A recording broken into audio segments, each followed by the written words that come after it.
Good morning, सुप्रभात, केम छो सलाम। उम्मीद है आप सब लोग बेहतर होंगे, अपना ध्यान रखे होंगे।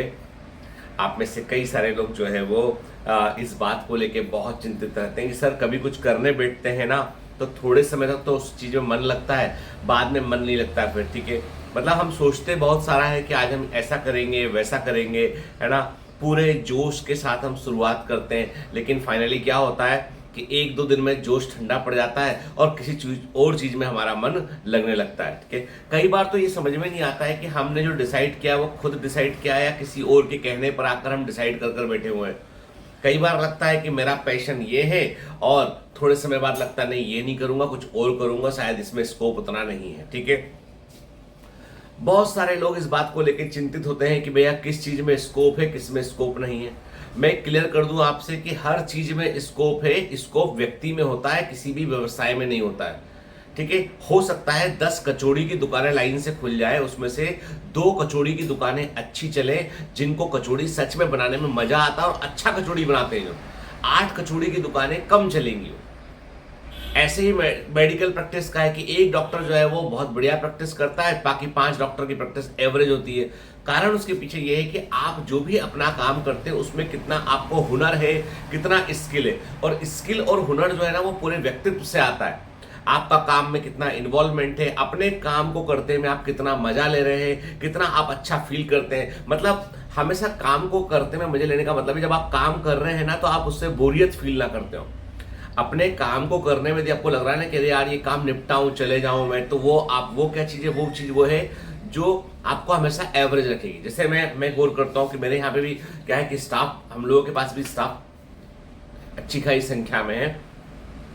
तो सपोर्ट टीम में ऐसी मैं रिसेंट का इंसिडेंट बता रहा हूँ। सपोर्ट टीम में क्या हुआ कि कुछ एम्प्लॉय काम करते हैं, उनमें से कुछ एम्प्लॉय का माइंड सेट ऐसा है कि भैया इतना काम करो, इतना काम करके इतनी जो बात है वो बच्चों से कर लो और काम खत्म करो, एक्स्ट्रा कोई एफर्ट नहीं करना। एक तो अप्रोच ये हो गया।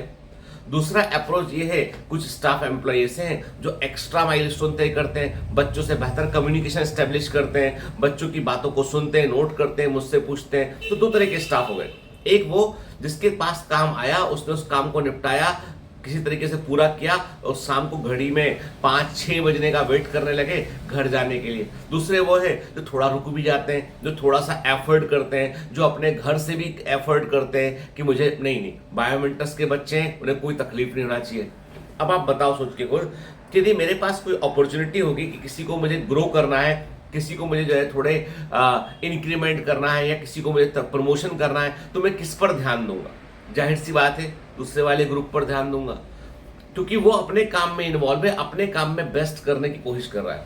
अब ऐसे में पहले वाले ग्रुप को शिकायत नहीं होना चाहिए कि भाई हमने तो काम किया, 2 साल 3 साल काम किया, सर तो हमारी तरफ देख भी नहीं रहे। क्योंकि कारण ये है कि आपने काम को काम समझ कर किया।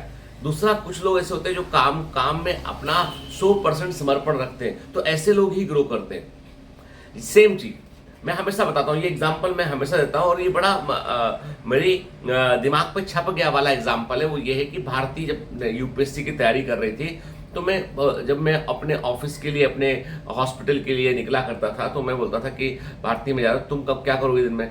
मतलब नहीं, मेरा भी 10 बजे से 6 बजे तक मैं व्यस्त हूँ। कहाँ जा रही हो? नहीं, मेरा भी ऑफिस है। तुम्हारा कहाँ का ऑफिस है? बोले नहीं मैं पढ़ूंगी, मैं जो पढ़ती हूँ वो मेरा ऑफिस टाइम ही है। और सीरियसली वो सुबह 9:30-10 से लेके शाम के 6-6:30 बजे तक बिल्कुल बगैर डिस्टरबेंस के पढ़ा करती थी। वो कई बार तो लंच नहीं किया उसने। तो उसने अपने पढ़ने को इतना सीरियसली लिया कि उसने उसको ऑफिस ही मान लिया और इसलिए वो सिलेक्ट हो गई। हम लोग कि मैं रात को 4 बजे पढ़ूंगा, सुबह के 4 बजे से पढ़ूंगा, रात के 12 बजे से पढ़ूंगा, इतने घंटे पढ़ूंगा। लिखते ज्यादा है, करते कम है। और जो कर गुजरने वाले लोग होते हैं ना, वो करते ज्यादा है, लिखते कम है। जो लिखते ज्यादा है, करते कम है, वो कभी इतिहास में लिखे नहीं जाते। और जो करते ज्यादा है, लिखते कम है, वो इतिहास में लिखे जाते हैं। याद रखना इस बात को। अब एक बड़ा इंटरेस्टिंग सा क्वेश्चन किसी ने मुझसे कहा था कि सर ये मेरे घर में जो है मेरा भतीजा हुआ, तो मेरे घर में जो है ना कुछ किन्नर आ गए और किन्नर आकर वो वहाँ पे वो डांस वांस करने लगे, कुछ पैसे मांगने लगे वो लोग और आशीर्वाद देने लगे उसको। तो सर ये तो इनको सिंड्रोम आपने पढ़ाया है जेनेटिक्स क्लास में कि भाई क्लाइनफिल्टर सिंड्रोम होता है ना, टर्नर सिंड्रोम होता है, ऐसा होता है वैसा होता है। तो मैं सोच रहा था कि सर ये ऐसा क्यों करते हैं, इनके आशीर्वाद से मेरी दादी और मेरी माँ जो है वो बड़े डरे हुए थे कि भाई इनको ज़्यादा ऐसे मत बोलो। हम लोग तो उनको मना कर रहे थे, भगा रहे थे। तो फिर उन्होंने कहा नहीं कुछ दे के जाने दो इनको, ठीक है, आशीर्वाद इनकी बद्दुआ मत लो, इनका आशीर्वाद ले लो, ठीक है। क्या साइंटिफिक रीजन है इसके पीछे? तो मैं कह दूं आपसे कि देखो बेटा, वैज्ञानिक रीजन तो मैं नहीं जानता।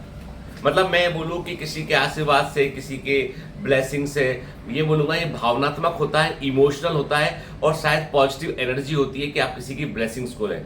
तो इसका वैज्ञानिक आधार बता पाना तो मुश्किल है, लेकिन मैं आपको इसमें एक छोटा सा धार्मिक दृष्टांत बताता हूँ आपको, ठीक है। मतलब मैं आपको हिंदू धर्म में इसको क्यों महत्व दिया गया है उसके बारे में आपको मैं दो चार बातें थी जो मुझे मालूम है। मैं बहुत ज्ञानी आदमी नहीं हूं ना, मैं बहुत ही मतलब आप बोले कि मैं, आप यदि सोचे कि मैं रिलीजियस हूं।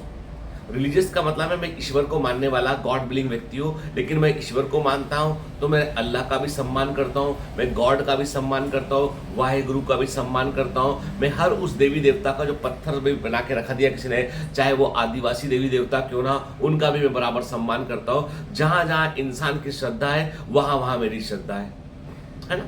लेकिन कई बार क्या होता है, कुछ चीज़ें ऐसी होती है जो हमको पता नहीं होती। जैसे कि क्या हुआ था जब भगवान राम को वनवास हुआ था, जब भगवान राम को कैकेयी ने जो है वो दशरथ जी से जो है वो 2 वचन अपने मांगे कि भरत को राज सिंहासन मिलना चाहिए और भगवान श्री राम को जो है वो 14 वर्ष का वनवास मिलना चाहिए।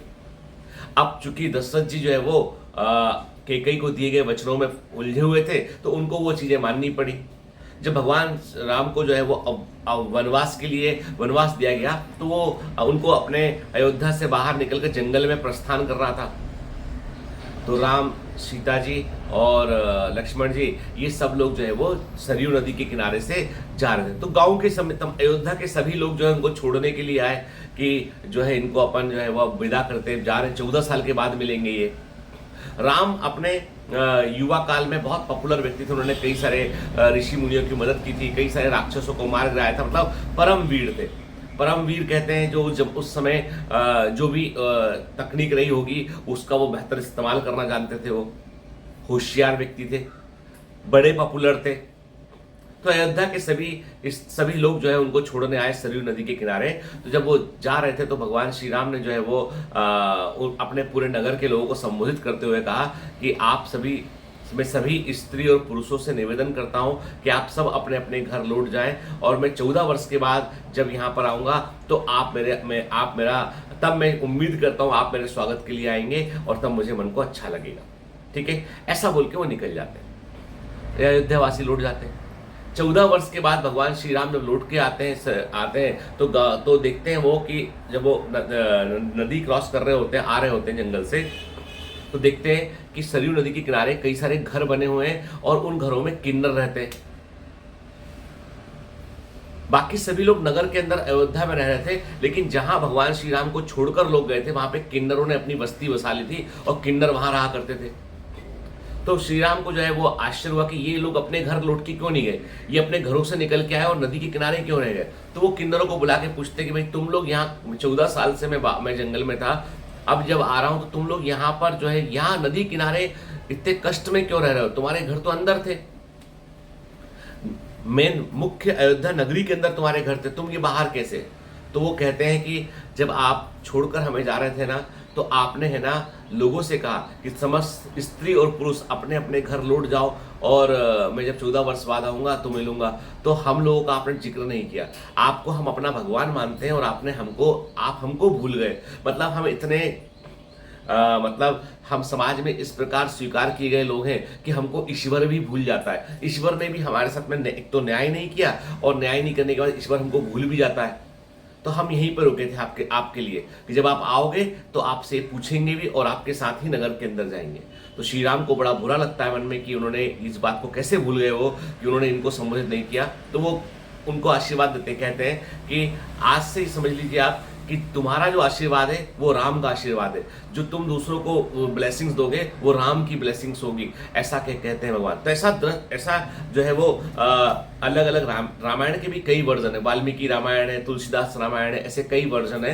तो रामायण के कई वर्जन में ये कहानी लिखी हुई है कि किन्नरों को भगवान श्री राम का आशीर्वाद है कि इनका आशीर्वाद मेरे आशीर्वाद के समतुल्य समझा जाए, इसलिए जो है वो हर अच्छे हैप्पी ऑकेजन पर वो पहुंच जाते हैं और वो लोगों को आशीर्वाद देते हैं। उसके दो सामाजिक पहलू थे, एक तो जो है समाज में उनको स्वीकार किया गया, समाज में उनको स्वीकार किया गया कि भाई ये इनके आशीर्वाद का वैल्यू है। दूसरा ये हुआ कि उनके लिए एक अर्निंग का साधन भी खोजा गया कि भाई ये कैसे कमाएंगे, कैसे इनको अर्निंग होगी, कैसे इनके समाज की एक वैल्यू होगी कि लोग इनका अपमान ना करें, लोग इनकी जो है वो ब्लेसिंग्स लेकर लोगों को अच्छा महसूस हो।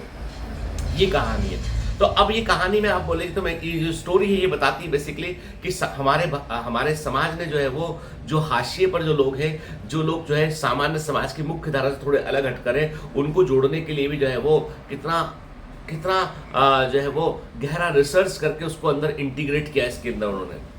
तो इसलिए कोई भी चीज को लेके विरोध करना कि कुछ है उसका विरोध करना हमारा धर्म ऐसा नहीं है, ठीक है। आप हर चीज का विरोध मत कीजिए। कुछ चीजें पुरानी है, परंपरागत है, उनके पीछे कोई वैल्यू है, कोई कारण है। समय के साथ साथ हमको कुरीतियों को छोड़ना चाहिए, जो कुरीतियां हैं उनको छोड़ना चाहिए, जिससे किसी इंसान का बुरा होता है वो सभी चीजों को हमें छोड़ना चाहिए। लेकिन यदि कोई ऐसी परंपरा है जिससे कि कुछ बुरा नहीं होता है, दूसरे वाले व्यक्ति को कुछ मिल जाता है, कुछ उसका भला होता है, तो उसको बनाए रखने में कोई बुराई नहीं है। आधुनिकता का मतलब जो है जड़ों को छोड़ना नहीं होता है, आधुनिकता का मतलब होता है जड़ों के साथ वृद्धि करना होता है। चलिए, have a great day, all the best, bye bye, मिलते हैं कल।